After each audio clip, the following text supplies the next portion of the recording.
In a world with entirely too many shows about cars, this is another pointless automotive podcast. Hello, everybody. And everybody, I don't just mean the listening public. I mean, there's more than just me in the room. We have your friend, my friend, Chadwick Atkinson, per usual. How are you, Chadwick? Better now. There you Thanks, go. guys. Yeah. Oh, okay. I thought you were squeezing something out. And we have a guest, our official. This is our first multi-term, if you will, guest, our returning guest, my friend, your friend, official friend of the pod now, Mr. Zach Miller. How are you, Zachary? Yeah, I'll take it. First returning guest. I got the award. That's it. Yes. It's an invoice is your reward. It's in the mail. And how the heck are you? Last we talked to you, we were talking about forbidden fruits, various cars that we didn't get, that we should have, damn it, and that we would want. Since then, what have you been up to? Yeah, things are good. It's got a surprise reveal at the end of the show, so hopefully a little bit of carrot for the listeners to stick around for, because that's some big automotive news. But otherwise, Nice. Things are good. Just cranking away in Chicago and in the world of cars and bids. There you go. Keep cranking that hog. And then we've, I'm assuming that the reveal is some sort of automotive full chest tattoo. I guess we'll find out. We'll find out later. Maybe it's going to be you just gave it away, so I guess I'm. Well, we don't know what it is, though. Frank. We don't know what it is. It could. I didn't know Zach was that much into Firebirds. he's screaming his own chicken over there, instead of choking. So I think what we're gonna do today is Zach had a good. I don't know how we didn't straight up cover this. We probably tiptoed around the edges of this pool, but Zach was like, "Hey, why don't I come on and why don't we talk about cars that you used to see everywhere, the kind of regular-ish cars, and that you just don't see anymore, and that we miss, that used to be on the highways and byways of America, and so you go, hey, you know what? When's the last time I saw blah blah blah blah? And I think that's just what we want to talk about. And so I'm sure you've got a couple of arrows in your quiver there, Zach. I know I've got some ideas. Who should we Zach? Should we hold hands and put Chadwick in the hot seat to fire off a first salvo of what we miss, what used to be on the road, and we'll talk openly, we'll talk loose. What's top of mind for you there, Chadwick? So minivans, you guys remember minivans? So do I forget about where all the cowboys went. This is where Frank sings usually. Where have all the cowboys gone?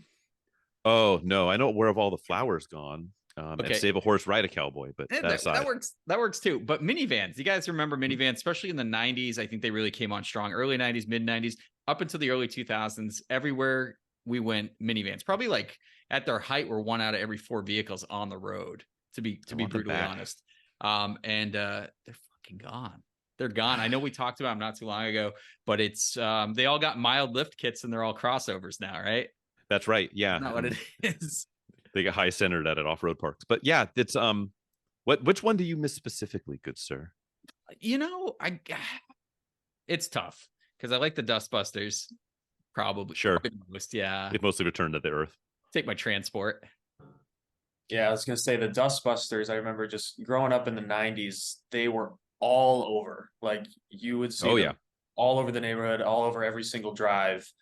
And then I don't know, maybe mid to late 2000s, they just disappeared overnight. It was there's just no more to be found anywhere. You know what's funny with those? I feel like I remember making fun of the way those looked in period. It wasn't just a thing where they've aged poorly and it's oh boy, but it's just they were obnoxious then. They were full anteater mode. Well, it was you had the Dustbusters, and then you had just the straight Chrysler minivans, which were literally just, hey, panel van plus windows. It's two complete opposite ends of the spectrum for minivan styling. I'll take a Caravan Woody with a manual turbo though. I would rock that. That would be pretty clutch with the crushed velvet neon maroon interior. Yep, would be pretty solid play. You know which one? If we're going minivan, I think I got to go OG MPV, the Mazda MPV. Oh yeah, the 4-wheel drive. Yeah, it was an off-road minivan before crossovers to the picture. Yes. It was a multi-purpose vehicle, I've heard. That's what they said. Yeah, it's not the and Fuck, I don't want to. I don't want to come up with a dirty acronym on the fly for that. But it's like, when's the last time you saw one of those in general in any condition, let alone, And they used to be pretty ubiquitous. I've got 2 saved on Marketplace right now, waiting for me to pull that trigger. Oh man, Are we going halvesies on an MPV? I'd fucking love one, man. I'd love one. Let's. I'm down. They almost feel like the closest thing to a Delica that we got here. Yeah, kind of. That's a fair Like comparison. in regard in like their size and the stance and the wheelbase and the off-roadiness. Yeah. Yeah, because even like the 4-wheel drive Toyota vans were close, but like the wheelbase was really short on those, and it's probably somewhere in between those two. What about what's top of mind? What car, make, model? I get as specific or general as you want. What are you thinking there, Zach? What's one off the top of your head that you miss? I feel like I saw a fair amount of these around my area back when they were new-ish. They're very rare today, but I always found them very interesting when they were new. Do you remember the Infiniti J30? Yes, It was absolutely. It was sort of like the silent entrance of like the 4-door coupe styled sedan. Yeah, it looked kind of like dreary and sad, and it was just like a Nissan Leopard 3 badge. Yeah, but I remember seeing a fair amount of them, and I always thought, like, even when I was young, like that is a really intriguing car. and Infiniti, they came on hard with the original Q, and then the G and everything brought them into the spotlight. But that J was just kind of like an early product that sat under the spotlight a little bit and like kind of saw them wilted. Now you're lucky if you find any. I mean, they're super hard to come by. And the design looks like they sat under a spotlight for too long. They got a little melty. Yeah, they just softer on the edges. The lights are too down low. They just look like they're melting. It's weird, but same aerodynamics in reverse is going forward. Mm-hmm. Yep. Yeah, and so first off, they did actually make a second generation, except it was by Hyundai, and it's the Ioniq 5 that is on the roads now. I feel like there's so much J30 in those. If you look at one of those new EV, the Ioniq 5. You're talking about the Ioniq 6, right? The droopy yes. The 5 is the retro. Yeah, I was gonna say the 5 is like the RoboCop looking one. You're talking about the 6. Oh, I'm flip flopping my Ioniq. It's almost like they have the same name. They're just off by a single number. But yeah, they look like a new J30. And I actually sold a J30. It wasn't a T, I don't remember. I don't think it was a touring, but it was a J30. It was that like emerald green with that tobacco leather interior, with the gold mesh wheels. And I sold one on Cars and Bids from my car donation guys.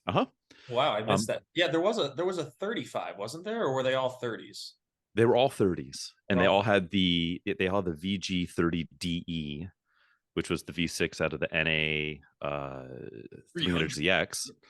And you would have thought they would have like had some punch, but they kind of like weren't terribly punchy. They were 190 horsepower, or I don't think they were 200. I think they were like slightly detuned, but they were not fast. And you would have thought they would have had some get up and go, but it was like meh.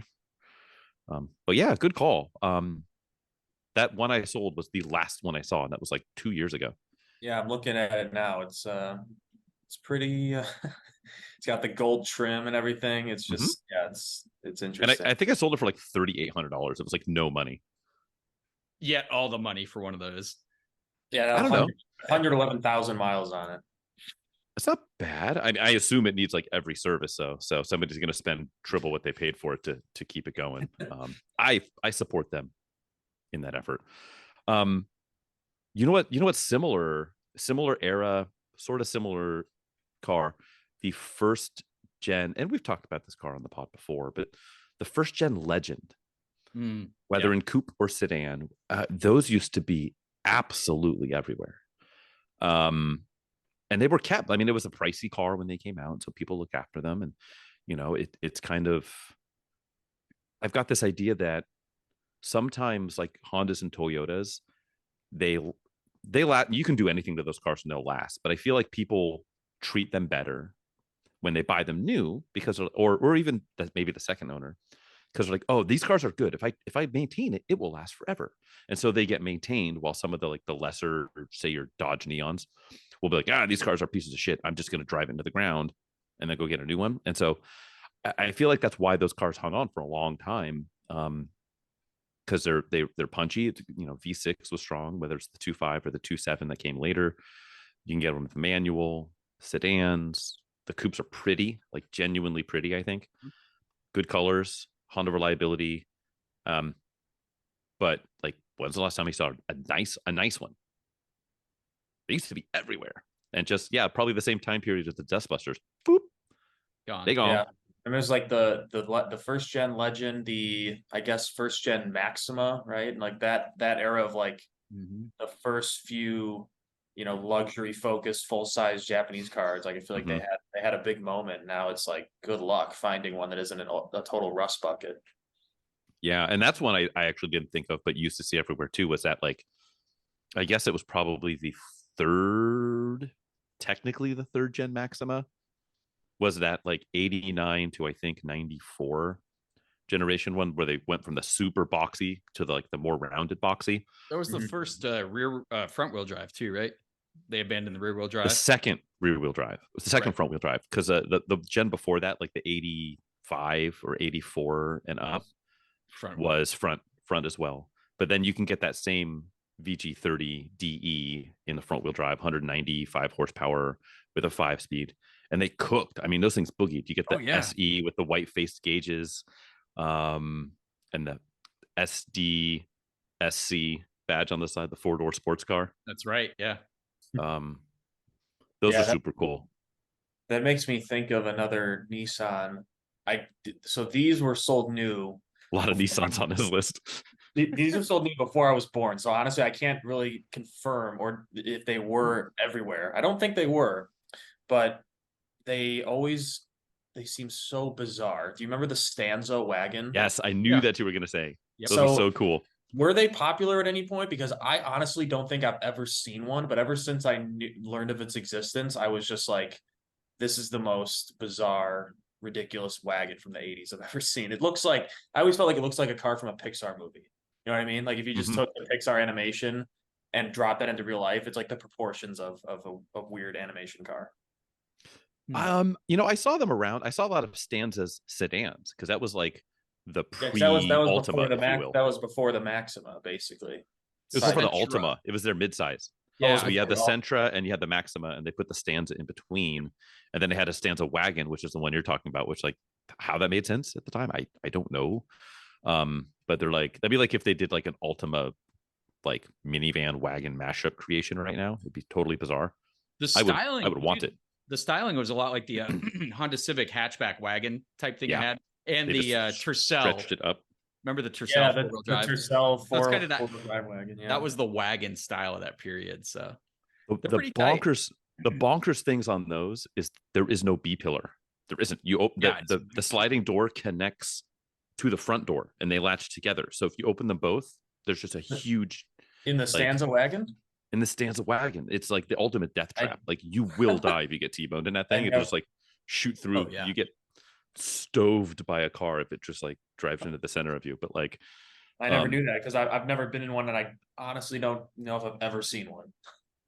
I've seen them around, but yeah, just totally weird. And yeah, I don't know where we're gonna find. Let's put it on the list. MPV Stanza wagon. We're getting all like the Bizarro family cruisers that we need to go hunting. And even the Stanza sedans you don't see anymore. Those were good. Those had the K24, the single overhead cam K24. Yep. 2.4 liter in them.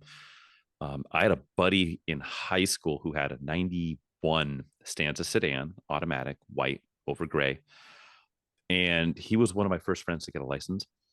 And because we were idiots, and he was very quick to do anything if it thought it made him cool.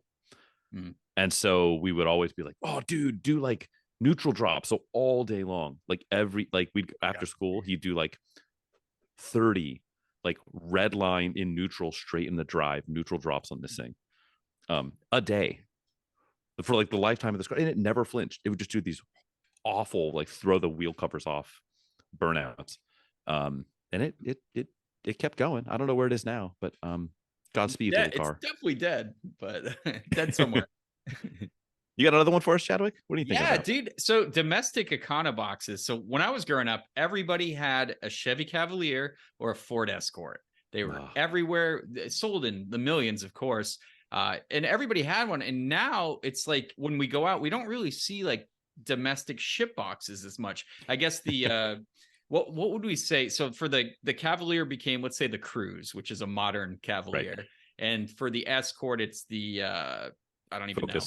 Maybe the Focus. Well, turned into the Focus, and then Fiesta, after, kinda. And then it's moved up market, and then the Fiesta took its spot. Unless you want to go Aspire. Dodge Shadows, those became the Dodge Dart. And I just wanted to point out that like the Dodge Dart and the Chevy Cruze will not last as long as a Cavalier Escort did. They're like comparably like shit compared to those. And those were considered shit boxes back then. But the Cruze, I think people bring them back for transmissions at like 15,000 miles. The Dodge Dart, you can get a Dodge Dart with no mileage for like $1,500. They might be the cheapest. It's ridiculous. Modern-ish like commuter car that you can get out there is a new Dodge Dart. If you can keep it commuting, that's the challenge, right? Well, yeah, I mean, it's built out of Fiat. It's like let's add like American car manufacturer cheap acidness to Fiat components. It's like not. Yeah, it's just not a good idea. Like the Cavaliers and Escorts hung out for what? At least a decade and a half, where people were still putting those things up and down the road as regular commuters. But these the new versions of them, just the Cruze doesn't last that long. You know, most of those on the road, you see you hardly ever see an older Cruze, and they've only been out a little while comparatively. Right. And then you've got the Dodge Dart, which is just a piece of shit. Remember Travis Pastrana doing the goddamn commercials? Like it was some kind of like I don't remember those. Yeah, so he's like jumping it, racing, had a racing helmet on, and I'm like, dude, he's like becoming a WRC driver, and he's plugging the Dodge Dart, and it was like what was it? The 1.4 turbo was the sportiest one. Then they had like the Tiger Shark. Yeah. Well, there was a Tiger Shark in the multi-air. And yeah, the multi-air was the 1.4. Yeah, it's the Fiat turbo, right? Engine. Yeah, it's the 1.4. Garbage cars, dude. But remember, those old Econo boxes were the shit back in the day. Now we can't make them anymore.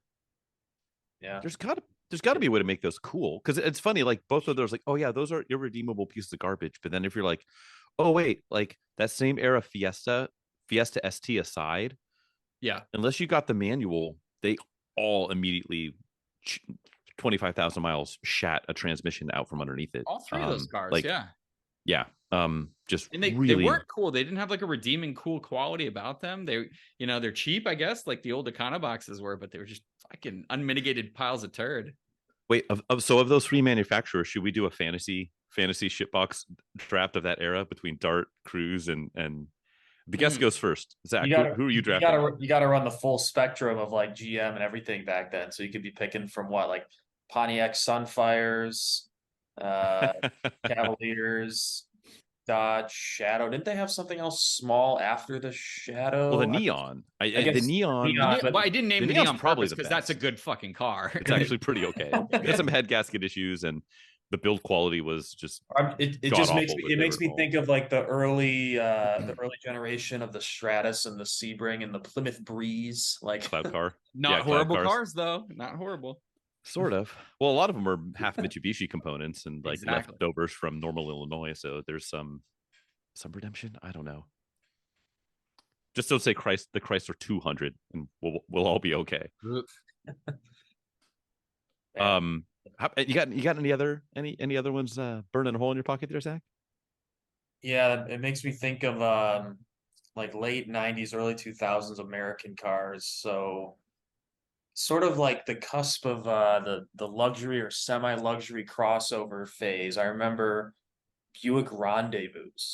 The Rendivius. The Rendezvous. whatever your young pronunciation preferences might be, but yeah, those things were everywhere, man. Like in the suburbs where I grew up, you'd see them all over the place. My girlfriend's dad actually had one back then. And yeah, they were just, I feel like it was like when it was America's answer to the Lexus RX and the first generation Acura MDX. What a bad answer. It kind of just looked like a bloated like LeSabre for styling wise, you know. Well, isn't it genuinely just a badge engineered Aztec? So it's an Aztec with all of the redeeming qualities of an Aztec like sucked out of its ass. And then you just end up with like for some reason they're always like a purplish beige over silver two-tone color in my mind. I don't know if they actually are, but every one that I picture in my head is that like maroonish purple. It's all silver two-tone. They're all maroon. They don't have, speaking of things coming out of their ass, they don't have the tent, which is like the best thing. The reason you bought an Aztec. So they just looked so anonymous at the time, but yet they like, I remember them so well. It's weird. Like it's not the Aztec we'll remember for obvious reasons and because of Walter White, but Rendezvous, it's like just you get that reference, Frank? No, I don't. I mean, I do, but I don't because I've seen guys never even seen Breaking Bad. 0 minutes of Breaking Bad, and my brother is like, Frank, as a car guy, harassing me. Frank, as a car guy, you have to know about the cars in Breaking Bad. They're phenomenal. Yeah, and it's I know the Aztec, and I know of the Tercel wagon. Jesse drives a Tercel wagon. Yes. The Wagoneer. Yeah, I owned a Tercel wagon for like an hour and a half.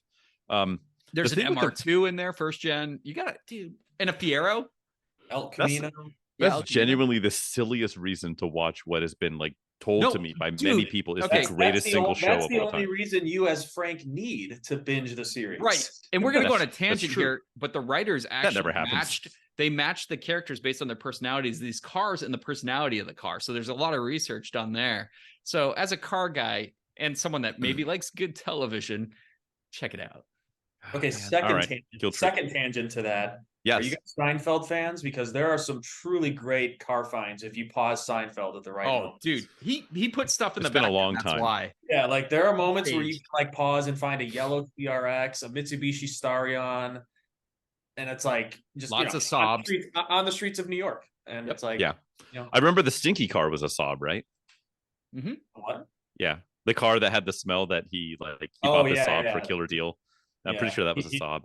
I watched some Seinfeld, but like 20 years ago. It's worth revisiting, or so I'm told. At least maybe skip the first season is also what I've been told. We'll just make a list of shows you have to watch for car like freeze frames. And swing by Breaking Bad first for sure. You guys are just sending me like pornos. I'm like, God damn it. No, honey, my friends told me for the cars. So one thing back to the Rendezvous though, I remember there was some list, I don't know, back when that car was in production where it was like the most likely, like the top 5 most likely cars to get pulled over, and the 5 least likely cars to get pulled over. And like number 1 was like Dodge Ram because of course, and number 2 was Chevy Camaro and and I remember the least likely car to be pulled over and or ticketed and or given a citation was the Buick Rendezvous. And I remember that because I'm like, okay, maybe I should, if I'm going to commit a crime, get a rendezvous at the rendezvous. The rendezvous point is a rendezvous, and then you go commit crimes. And but I always thought those things that's a great call out. I remember the one thing I still remember those, if you're behind one in traffic, the rear subframe and suspension on those is like way under the body, and like you can like, it's so I don't know, it's super awkward looking. Good pull, bad car. Yeah. How about any Mazda 323 ever? Ooh. Ever. Yeah, I kind of, there was a point, because when did the 3 come out? Like 2000?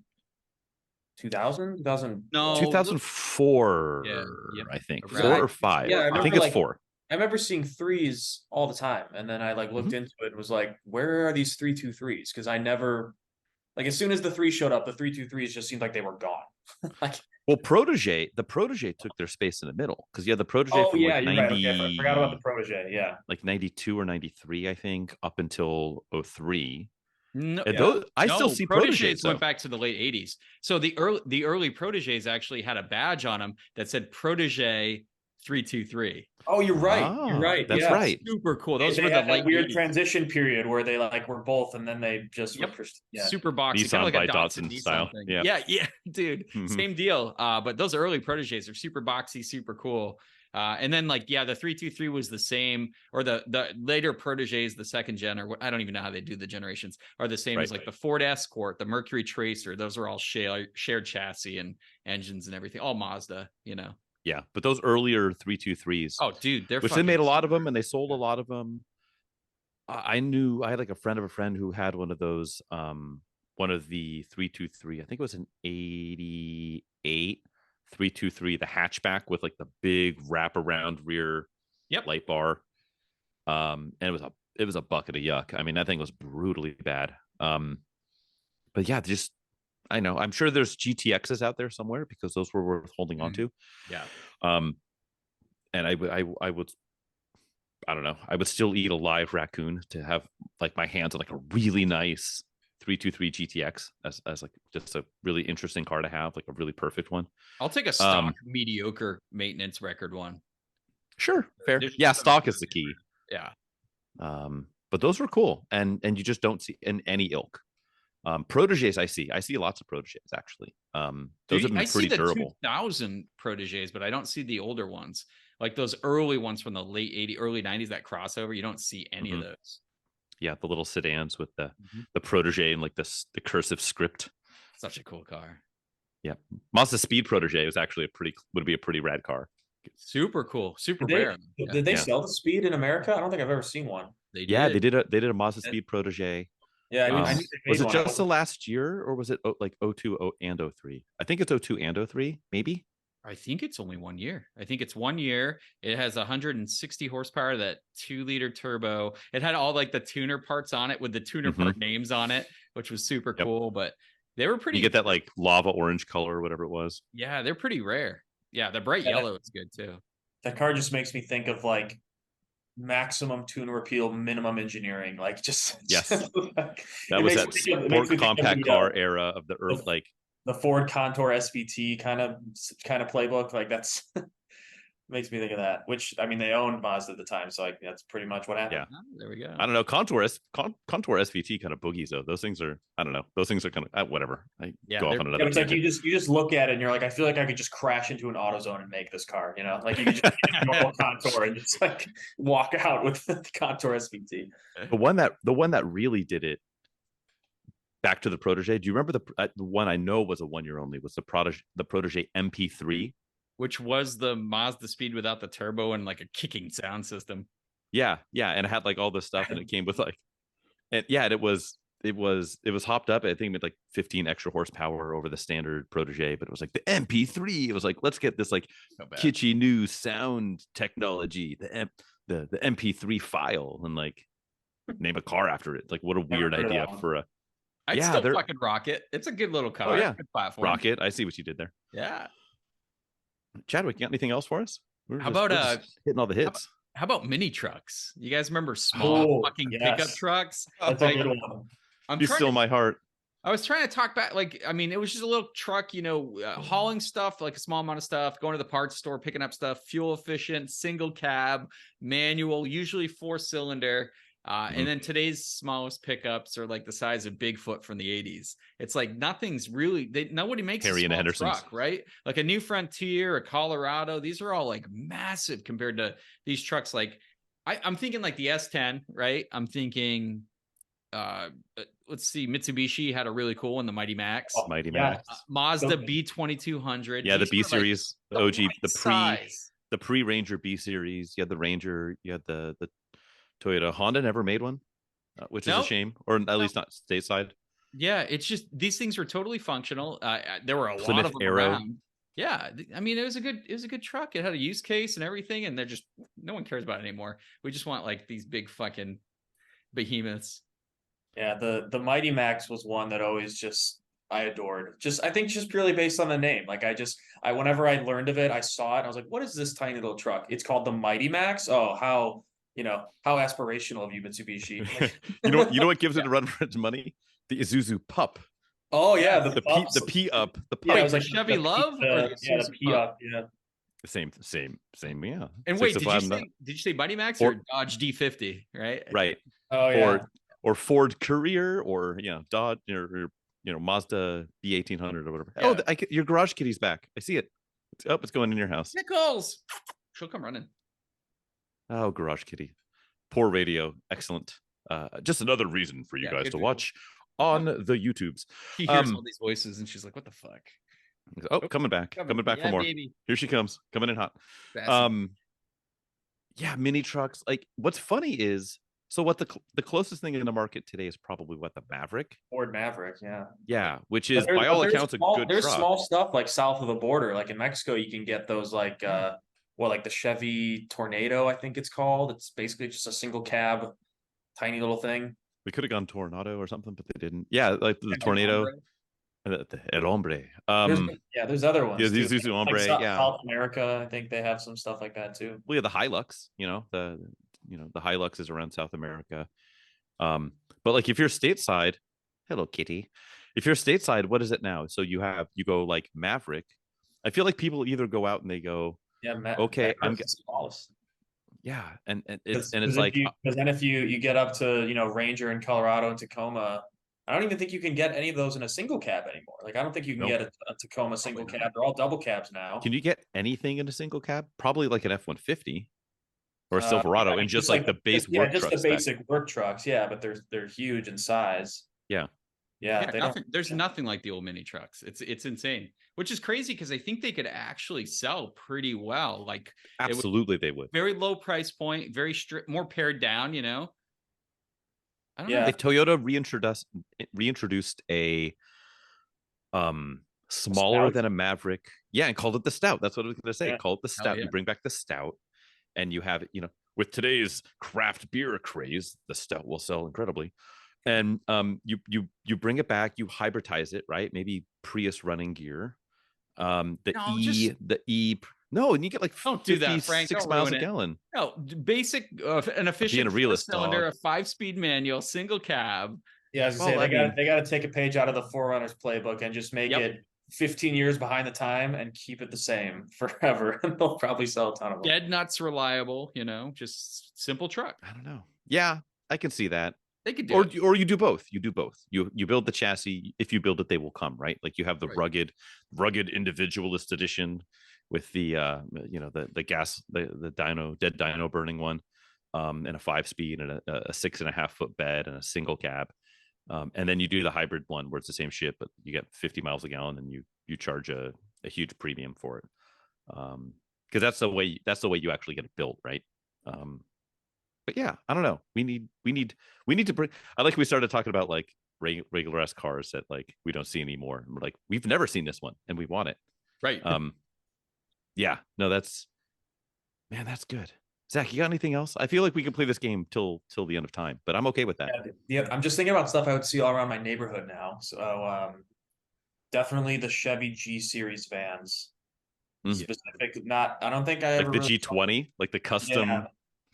The wrap video edition. I don't think I ever really saw the Vanduras too much because those were mostly commercial spec from what I recall. But the passenger G Series vans, like G20, 40, 50, whatever they were, like they were pretty damn common. I remember one of my neighbors, like down the street, their parents got one of the fully loaded ones that had, the pull curtains, the like vertically mounted VCR in between the rear seats, and like we just thought it was the coolest like van full of toys ever. And it's such a weird concept to think about now that like families were getting just fully decked out legit vans as their family hauler, right?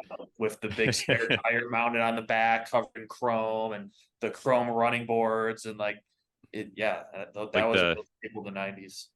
Yeah, like the skinny fluorescent like colored lights up in like the mirrored pop roof. Yeah. Yes. Yeah, and they all were a different spec. Like none of them ever looked the same unless it was the commercial version. Like they all had some weird like decals and stripes and pinstriping, and they had a weird name, like the whatever it was called. Script on the side, yeah, those were good. And then you had like the Dodge version, which was like the Prospector. The Prospector. That's the thing, is like I don't really remember what other vans competed with that. Like Dodge had the Ram van, but those were, again, I feel like those were all like mostly commercial. Yeah, and the Prospectors were a lot of commercial too. Yeah, like I didn't really remember who else but Chevy like dominated that like Explorer van segment. Yeah, it was mostly Chevy. I mean, there was some built on like the Econoline E150 chassis, but most of them I think were like the G20. Well, Volkswagen, right? They had their kind of. Oh yeah, they had the camper still, or the Vanagon. Yeah, and they had like the Winnebago conversion on there, and then like they had like the Rialta conversions, like all these fancy ones. From what I recall, most of the G Series vans weren't campers. They were just like they were just like they were just like road trip focused vans. Like get in with your kids, put in a VCR, shut them up, and just like float around in your 90s GM suspension. Like yeah, Yeah, You or never go to the club and just like have your own personal like champagne room on wheels. And that was part of the deal too. The fully reclining like rear bench that turned into a bed and the whole thing. So bring some Alizé with you to the club in your van. Man, should we keep going or should we? Boy, What do we think? I got more, but it kind of ventures into like not cars you see everywhere, but like rare variants of cars that were like, oh yeah, like that was a thing. Oh yeah, a Nautica Villager. Yeah. Right. Oh, we could do a whole nother episode on the oddest special designer cars. Yeah. designer stuff. Yeah, that's fun. I think we've teased around the edges of that one for. So here's a funny one. Do you guys know? Bring it. You probably do. What was the last Pontiac they sold in America? we already covered this. We've talked. It's the G3, right? Yep. Yes, it is. Yeah. Yeah. Okay. I figured you would have covered it, but yeah, I always find that hilarious how they were doing the G8 GXP and the Solstice GXP and these other kind of interesting things that mostly were badge engineered stuff, but then like right at the tail end came like the G3, just last ditch effort to rebadge the Aveo and. What did we say? It wasn't even like it was like a death whisper, right? When it it wasn't the death rattle. It was like the death. Yeah, it was like they knew they were getting shut down, and the product planners were just like, wait, G3. Imagine the guy pitching that at the meeting. G3, that's what we're gonna end this on. Okay, guy, whatever. And like again, like the car is only what 12-ish, no more than that, like 14 years old. I don't think I've ever seen one. Well, I think when we talked about it before, I think they were only in production for like months, 3 months. Yeah, it was really, really short production run. Yeah, and they were selling them in Canada beforehand. Like the G3 was sold in Canada prior, and then like they were like bankruptcy. Now's the time to bring it into the States. Like, yeah, exactly. It's already like past EPA. It's an easy push into market's done. Yeah, then that's a funny one. I know I've seen one in person, but I don't ever remember seeing one in person. Yeah, I think I saw one at the auto show the last time Pontiac was at the auto show, and then I was like, where is this thing? Who knows? That'd be funny if you like stole some like signage for like Pontiac's display at like the whatever that would have been like the 2010 whatever 2008 Chicago Auto Show or whatever. I want to find a VIN for a G3 and see what it's worth. They've got to be like $50,000 cars. It's like a monetary black hole. It's like actually like. I mean, they were like 9,500 brand new. Mm-hmm. Yeah. If I recall the price of the Aveo, which was the same car, but. Well, there's a car real quick that you never see anymore. It would have been the, I believe, B12 generation of Nissan Sentra, where they had like the sport coupe, where it was a 2-door with a hatch, like a fastback, and then like a lower red and like an upper amber like light bar around the back. Yeah. And it was a Sentra sport coupe, and I believe they were available with all-wheel drive. Like you can get a 5-speed all-wheel drive Sentra sport coupe. And you would see them for a little bit. I mean, you would always see that generation base Sentra, and even those are hard to see now. And those were everywhere. But the Sentra sport coupes you would see every now and then. They're like, oh, like they've got like bolstered seats, and so they're sporting. I really don't remember this car much at all. No, they're kind of cool looking though. They were super prone to rust. They kind of look like a mini Leopard almost. Sort of, yeah. They got like an interesting shape to them. I imagine that most people that were going to buy that were like, well, I'll just buy a Pulsar or whatever. But there's another. Everything is just Nissan products. That's another car you never see anymore. Is a Pulsar. But yeah, like those. I don't think I've seen one of those in 25 years. Yeah, I don't think I've ever seen one of those, honestly. Yeah. Well, there you go. The more you know. How about boy? You made me think earlier when you mentioned one of you mentioned the Protege 323. It makes me think of those weird like model cutover things. Yeah. Where they like subtly introduce its replacement by giving it like a trim level. The Camry Solara. Yeah, the Camry Solara, or Celica Supra. How about Blazer that? Like Tahoe.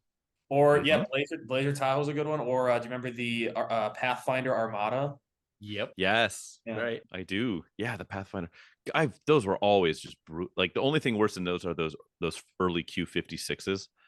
Or just like if somebody decided like, let's make a crossover out of the inspiration is an Orca. Oh, And like that's just the second gen ones, yeah. So bad, just, yeah. ugh. Those first gen ones were that's another thing I used to see everywhere. Oh man, in high school, those things were everywhere. The first gen, the ones that were literally just the bulky Armada, but infinitized. Mm-hmm. Those things were all over, and they look pretty damn good. The Q4, right? The Q4 is a Pathfinder. Right. No, QX4 was the Pathfinder. Sorry. Yes. That's the QX4 was a Pathfinder. I think those are cool. Those were popular too. Yeah. That was the first SUV, I think. Dude, remember the FX? Yes. The FX used to literally be everywhere, and you don't ever see them. Yeah, that was the game-changing car for Infinity. That was so big. That was the RX fighter. Yeah. Yeah, because it was. I don't want to say it was like the original like sport SUV, sports car coupe SUV, because it kind of wasn't, because you had other stuff but the other stuff that was earlier, like an X, like it was like ML55, you had like sporty mid-size SUVs, but that was like the first like big boy. It felt like it was supposed to be like a driver's focused car aesthetically too. Like, yeah. It was like the coupe, like the SUV coupe concept. Yeah, sports SUV thing, because the other stuff that was like an ML55, like okay, that's body on frame. Right. X5 4.6 IS is close, but it had a different feel. Yep. And getting an early, say an 03 FX45 in like the burnt orange over burnt orange. Yeah.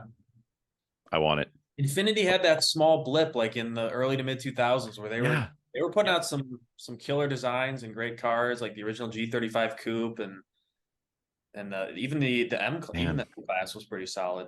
How the mighty have fallen. Yeah, there was like that, like call it 03 to 10. Let's give him a full 10 years. 03 to 13. Let's give him that. We'll stretch him out a little bit. And then it's like the M56. That thing was like a fucking luxury, sleeper. The first one they made that had like, I think it was, what was that, a Nissan Gloria badge, basically. Those are cool. I love like that design. Japanese Impala SS. That's what I always thought that thing was. Those M45s. Yeah, those are really cool. Yeah. Boy, we need to do we haven't done a Saving Infinity episode. We certainly have. We have. I know we did the. All right, they're all bleeding together. I know we've saved Pontiac, which was just like burn it in effigy. Boy, I feel like we could play this game forever. Yeah, you really could. Would you rather get quizzical for a moment? I think we should. Segue into that. Yeah, I'll pull something up. I'll pull a rabbit out of a hat if Mr. Laptop here. Right. All right. Shut your mouth and know your role. What difficulty level are we going for this week? Frank, let's go. So I'm gonna say I'm gonna put this at an 8 out of 10. Okay. But I know I'm not gonna give anything away, but I have faith in you. With that, I'm gonna pull it up. Chadwick, do you want to tell the people what we're doing here real quick? Yeah, what we're about to jump into is our automotive print ad quiz game show. Frank today is going to be reading an article out of a magazine, some other periodical at the time, printed, just detailing a car, usually some kind of vehicle, 80s, 90s, mid 2000s, fair game. He's going to omit anything that gives it away. He's going to get through this ad. He's going to describe the photo to us. This time, our special guest of honor, Zach, is going to be guessing. He has 3 guesses to guess what vehicle we are at. Bonus for like exceptional trim details, something like that. You get a little bonus points. But every time he misses, Frank will help us out. We can ask for something. In this case, I'll be a partial lifeline if you need me. Mm-hmm. Or, just kind of ask something and see if he'll give you that information. So 10 minutes go on the clock. Once he's through the ad, Zach and Frank, let's get it on. Let's ride. Alrighty. And to be clear, Chadwick has no clue he is not in on this on this gig. He doesn't know what this is. So he's a true phone a friend here if you need it. And a boner friend.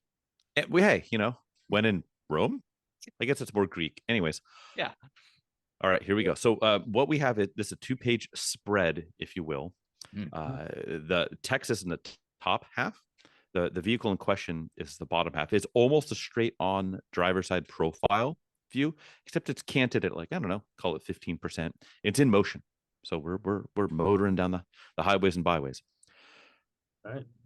The text is blank have always raised eyebrows as well as expectations. The legendary blank, for example, revolutionized rallying by introducing our unique all-wheel drive and capturing 4 world championships. Its spiritual offspring, the blank, introduced a level of handling that captured something even more elusive: the loyalty of enthusiasts. For blank, such rewards outweigh the risks of taking an unconventional approach, an alternate route, if you will.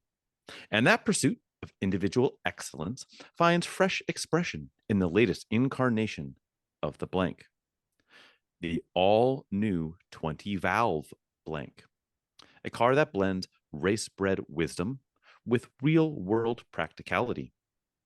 It's nourished by a multi point sequential fuel injection, propelled by an aggressive 20 valve double overhead cam 164 horsepower engine, blessed with advanced anti lock braking, guided by the all wheel blank drive technology that swept last year's SCCA Trans Am series and sculpted into a very potent silhouette.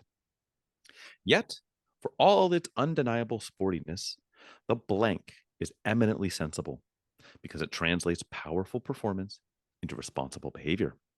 Examples: the torque sensing blank drive automatically assists you in subduing the road, the weather, and the unexpected. The practical design includes room for 5, split folding rear seats, and a host of other luxuries. Even the protection plan is a study in good sense. It's called blank. Your dealer has the impressive details. So climb into the latest in a long line of spoilers and be prepared to be spoiled. Blank, the alternate route. 10 minutes on the clock. All right. I might want a few things repeated here. Yeah. The part where it was all-wheel blank something. What was that? They were branding the all-wheel drive. It was like all-wheel blank drive. Correct. Yeah. So it was guided by the all-wheel blank drive technology that swept last year's SCCA Trans Am series. Trans Am series. Okay. Mm-hmm. Interesting. So we got a Trans Am series pedigree, but with rally champions behind it. Correct? Did I hear that right? Rally folk, 4 world champions, and capturing 4 world champions. Yeah. And it's a spiritual successor to something. To a blank. All-wheel drive, 20 valve, 4-cylinder. Right? Yeah. Fuel injection, ABS, all-wheel drive. No. Okay. Blessed with advanced anti-lock braking, good sir. To clarify, blessed. Frank, I didn't hear 4-cylinder in the ad, did I? There was no cylinder count, sir. It's propelled by an aggressive 20 valve double overhead cam 164 horsepower. Oh, okay. I jumbled the numbers there. Okay. 164 horsepower. Okay. This makes me want to think of Subaru. Okay. Or Mitsubishi. Those are the obvious brands that come to mind, but Trans Am series? That's what's throwing me off.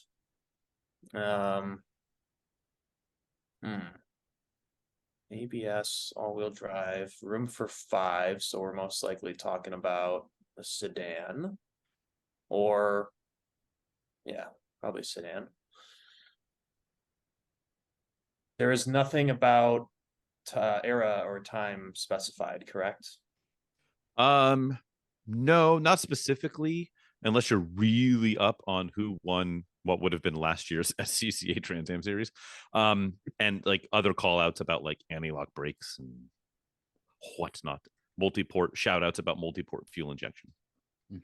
And I feel like we're typically in 90s cars here, right? Is that part of the game, or do you guys 80s, 90s to mid 2000s? So we the cutoff is like, call it 05, but there's a little jiggle there. 80s, 90s, early 2000s. Okay. Struggling for my first guess on this one. I want to think Torque factor. I will say there is this probably won't help you, but there's one thing I did forget to read. There's like a little weird box in the corner, and it shows like 4 paw prints. And the quality of this, it has a really small script under it. And I can't read it, but I think it's talking about the 4-wheel drive system. Oh, so I was like, this is getting more confusing. Yeah. I have some ideas right off the rip, but I think we want you gotta hold on to it as the photo friend, dog. I know. That wasn't a box with positive reference. I wanted the Trans Am versus Rally is what's throwing me. So I want to ask for a lifeline assist here. Oh, you don't want to take a guess first? You do whatever you want. I could, but it might be a little wild. I don't know. It's okay. I kind of want to narrow it down to country of origin because I think that'll help me narrow down my options in my head. I feel like you need to take an initial guess before I can Okay. All right. squirt out. Fair enough. Some hints. Is this? See, the bad thing here is I am terrible at remembering horsepower ranges for cars that I know. Fair. So I'm trying to think where these cars would land that I'm thinking of. But part of me wants to say a Subaru Legacy RS. It is not Subaru Legacy or Impreza RS. Subaru had more World Rally Championships too.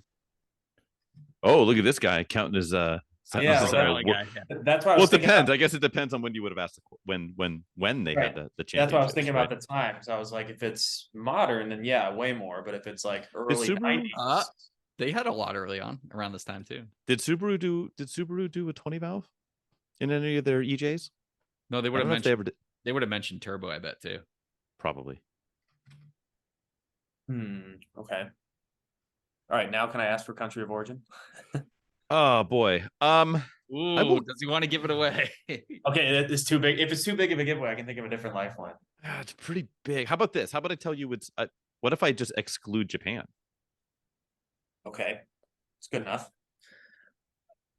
Exclude Japan.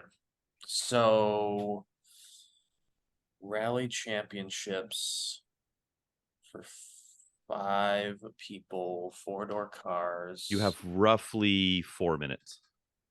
Oh, I'm not going to get this one for sure. I don't know. You got a lifeline too. We got for a phone a friend. Well, I just used it. No. You can ask me for hints. If you guess, then you get a hint from me. But if you want, you've got Chadwick over here as your phone a friend. One time use. Oh yeah, I guess the nod from Japan came from you. All right. So let's see. No, we can straight up come up with the answer together. Just so you know. Yeah, whatever. I'm okay. Like, friend. There's no real rules here. Who's holding us to him anyway? No. Trans Am series makes me want to focus on American. Let's see, Chevy rally stuff. Man, I cannot think of any rally champion winning American cars right now. GMC Pontiac. Makes me start thinking about Ford.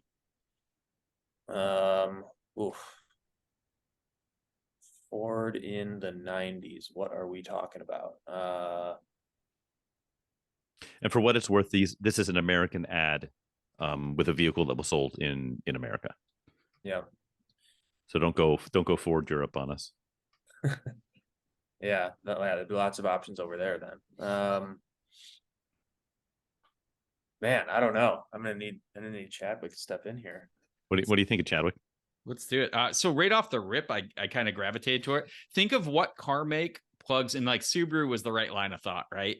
They really plugged their all-wheel drive system, right? But what other car company, even today, like even has badges for their all-wheel drive on their vehicles?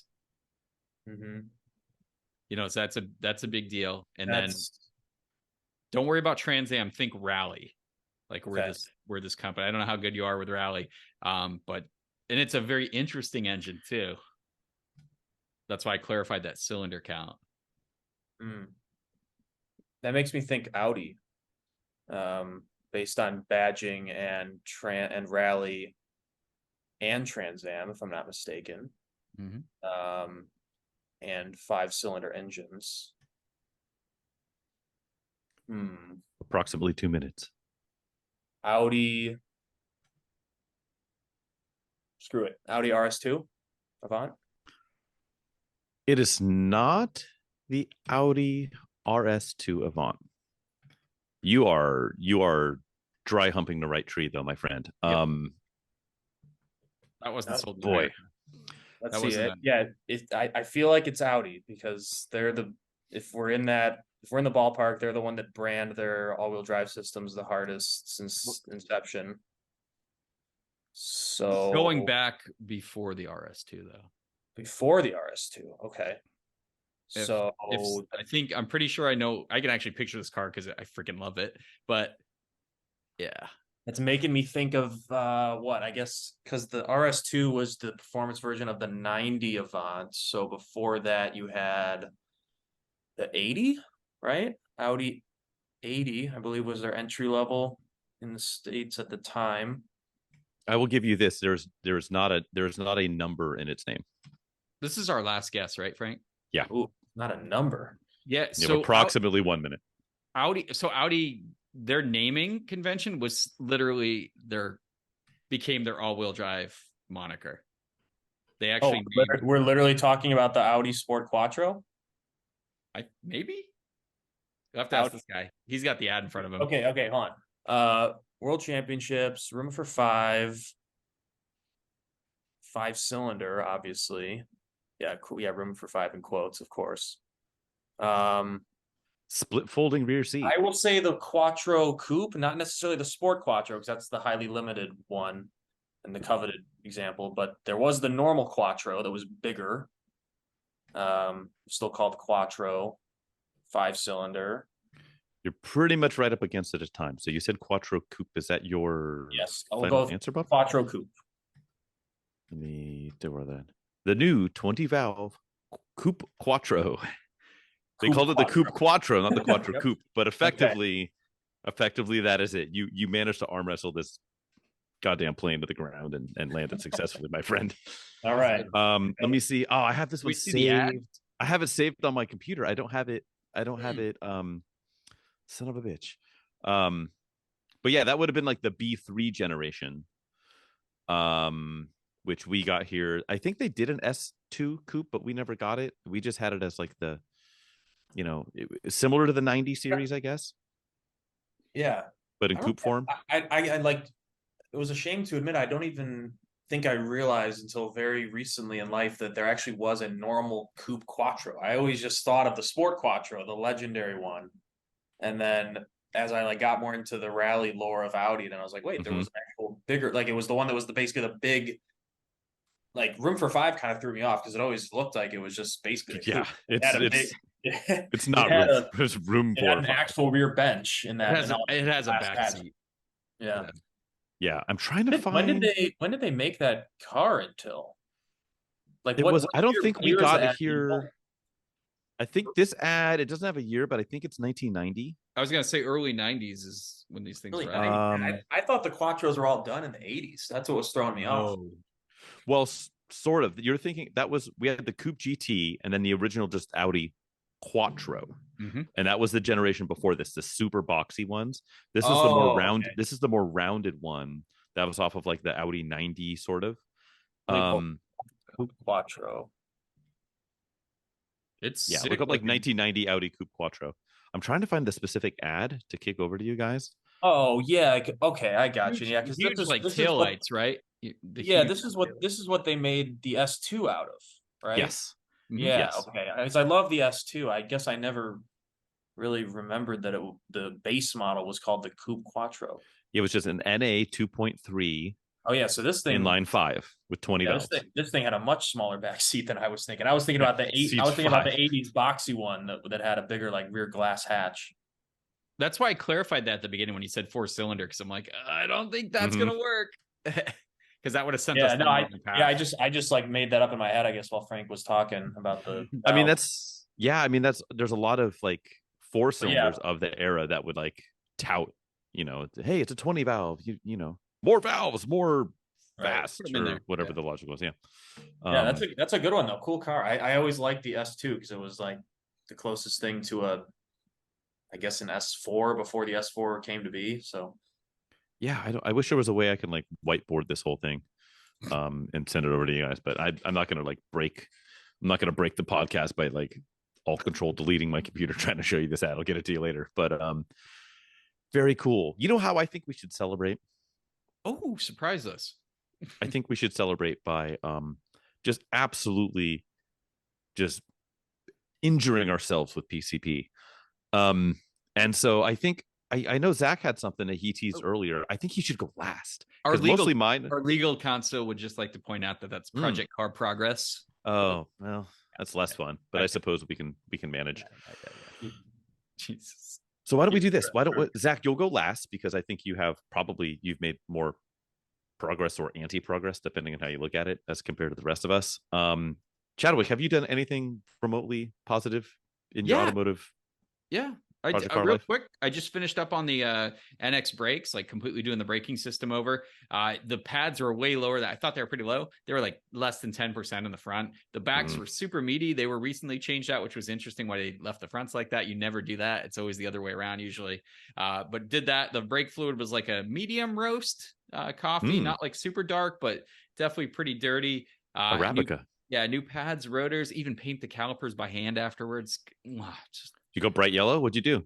Oh yeah, dude, like fucking highlighter yellow, 100%. Yeah, runway paint, glow in the dark. Just like raw aluminum, so it looks like it's OEM, but nice. So that's it, man. That's all I did. Cool. Brakes. Guess who has a Galant VR4 that is moving under its own power again? This guy. I was like, we both technically do.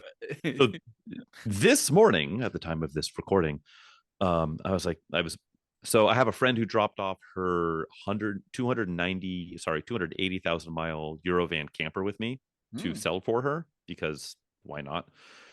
And so I was like, I don't want to leave it on the street. I'm going to put it in the driveway. And I'm like, I'm playing musical cars. And so I go, okay, why don't I do this? I know there's the hole in the wall, super shady mechanic that's around the corner from me that I've like trusted them with like really low level stuff. And they've executed every time for like very little money. And I'm like, dude, I'm so freaking busy right now. I need to get this thing moved. Why don't I just pour some fluid in it, pump the hell out of that master cylinder, bring the pedal back, and just get her over there and just ask like, hey, like if it's like $200 or $300 and they're just gonna knock it out in a day, I'll just spend it. Like I don't have the time to dick with it anymore. So I go over there. I do just that. I load it up. I hit that pedal like 45 times and it comes back up. All right. Needs a master cylinder, needs to be bled. Let me get it over there. Get it over there. He's like, I don't know, $100. Like, done. Here, parts in the car. Take it. He calls me 4 hours later. Yep, it's done. Come get it. Drive it home. I want to adjust the pedal a little bit. It's kind of, the release is pretty high. Oh, yeah. So I think that's just a set point on the master cylinder. It's got the little threaded. Yeah, you should be able to back that out a little bit. Yeah. It's kind of it. Dope. Like I found a way to make progress, even if it wasn't me turning wrenches. You outsourced your PCP. Exactly. And for $100, yeah, no brainer. Just it's done now. So yes, so that is good. I'm still wrestling internally if I want to turn that back into my daily, which is a bad / terrible idea. And then sell the LS for a bag of money and continue to thin the herd. But I don't know. I got bigger fish to fry. So we're talking about working on cars to get rid of them to a certain extent. Zach, I know you got your 4Runner behind you, and I know we just quizzed you about an Audi Coupe. What's new in your world, sir? Yeah, what's new over here? So let's just say the 4Runner is after 10 good years on its way out. Damn. And making way for a car that I just recently acquired on Cars and Bids. Oh. Wow, look at that. So let's reveal that to the people here. Rendezvous, roll, please. So it's a slammed rendezvous. Boom. So topical choice here for the quiz tonight, Frank, because it's out with 4Runner and in with the Audi RS5. Yeah. Nice. Sick. So 2015 RS5 Coupe, black optics package. about 93,000 miles. So it's up there. Not a perfect car, but it'll be a driver. And it's been well cared for, coming in from the Northeast, and I will be, I believe, the third owner. Okay. Third or fourth owner. I have to double check that. But maybe ninth. yeah, super excited. I love German cars, as Frank knows. I have been looking for either a new. I was looking for mostly AMGs, but this RS5, the first gen facelift model from 2013 to 15, has been on my list for a while. I worked at Audi dealers back in college when these things were brand new and drove them all over the place, delivering them, driving them around the lot, and just always loved them. Loved the way they looked, loved the way they drove, loved the inside. Just felt they were the perfect balance of like comfort, performance, muscle, athletic look to them, but still very clean and sort of understated in certain ways. So one popped up for no reserve on Cards and Bids and was able to scoop it up. That's nice. it. The beauty of no reserve really draws like I'm the same way. It was like, oh, it's got a reserve. I'm not gonna look at it, whatever. Because I always feel like I'm gonna snake something for cheap, and then all of a sudden I'm bidding on stuff. I've never won, unlike you. So you've won up to me there, good sir. But what a cool car. End of an era. Was that the last? Is that the last Audi product with the 4.2? Yeah, last application of the 4.2 liter V8, which great engine, super stout, very good reliability. From what I've heard, the 2014 plus models have less issues with the mechatronic thing in the transmission or something like that. I don't know. I'm still doing my research with that, but apparently the 2013s had some issues. So the 2015 was, I think, the last model year for this gen, and then they either had a hiatus. I think they had a brief hiatus before cutting over to the second gen RS5, which I also really like. I love the Sportback models that they sell now. Those drive good. But those are still pretty up there in price. So this is the next best option, and I think it actually looks better than the new one. So I think it looks better, and certainly the noises it makes are better out of the 4.2 instead of the noise the 2.9. It's automatic only, but that's perfect for me. I'm going to be dailing this thing around the city, so it'll be great. And those are dual clutch, right? Yep. So you can just bang 7-speed dual clutch, 4.2 liter V8, quattro all-wheel drive, sport differential, sport exhaust. Nice. And a lot of you probably are familiar. The RS cars typically have like that brushed aluminum trim all around the mirrors, the mirror caps, tips, and the grill. So this is the spec I want, because I think some of that brushed aluminum look is a little too much on the RS cars sometimes, especially when they're smaller like this or the RS3.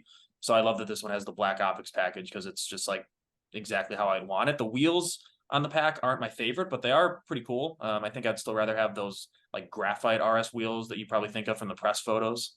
Right. But yeah, great car. So super excited to hopefully take delivery of it in the next couple weeks. That'd be cool. Have you already got the gears in motion and firing? Yeah, I got the shipping. I got the shipping book today for closed trailer. And I will be firing off the funds in another day or two. So we're moving. I was gonna say, like, you fly out there and drive it. Do it. I know. Do the fly and drive. I haven't driven one of these in a long time. So it'll be kind of like a nice refresh and nostalgia moment here when I get to drive it again. But yeah, it's crazy. This is my first car being purchased in 10 years, whereas Frank has, Mitsubishi Cyborgs and wagons flying in and out constantly. Yeah. But yeah, Chadwick's so slouch in that department too. I'm reformed. Come on now. I don't know about that. So the 4Runner will be on its way out here before year end, and be getting back into the performance car world and moving away from the trusty tool that I've owned for a while. First off, what'd you call me? Secondly, how are you going to get rid of the 4Runner? You gonna go circle of life and no reserve it, or what are you doing?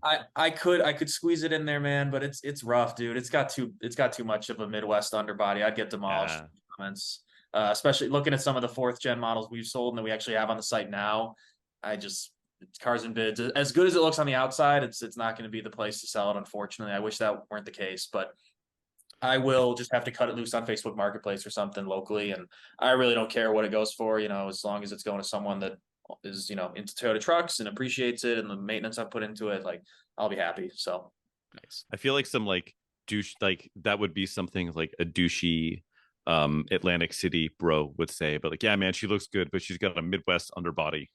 Like, I feel like that would be I feel like that would be something that would If come you got up. if you got a better idea for me to put the headline in the ad, just let me know. I don't know. There you go.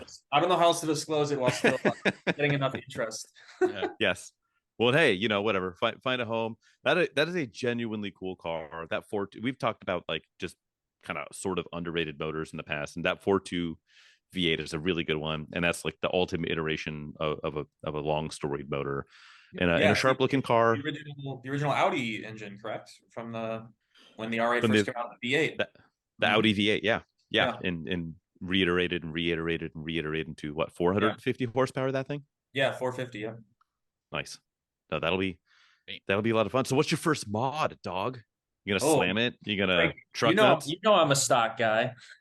I know, but you already complained about the wheels. You're gonna go white OZ rallies with the red lettering. I mean, if anything, I could get myself, winter versus summer set and just get the other OEM wheels that I like. But I don't think I'll own this thing for too long, so I'll probably just leave it as is. I think all I need to do when I get it is the tires are pretty low, so maybe I'll get a new pair of all seasons for my ownership, because the current owner has all seasons on it and he says they've been great. He dailies it in the Northeast, so I could probably still get through this winter with the same tires. But I might get new ones. And then I think it hasn't had any service on the direct injection system yet, so I will definitely be doing that.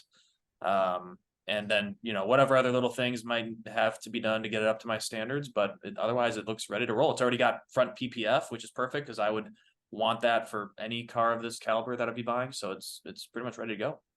Hell yeah. Well, I don't know. I'm pumped to see the continued adventures of Zach and his RS5. Yeah, I'll try to get some videos out on the long dormant YouTube channel as I say goodbye to my 4Runner and hello to the RS5. So yes, you should write a ballad to the 4Runner and send it off into the night. A eulogy, if you will. Yeah. Mm-hmm. Well, shoot. I think that kind of rounds us out. I think we've touched them all. Zach, thanks again for coming on and man, thanks. Talking nonsense with us. You've grown quite good at this, and so we appreciate you coming on. Are we considering that a 2 for 2 on the quiz score, or was that kind of a tiebreaker one? No, that was good. You got there. Right, you got there. We're counting that. Coupe quattro coupe. No one cares. You're right there. You nailed that down.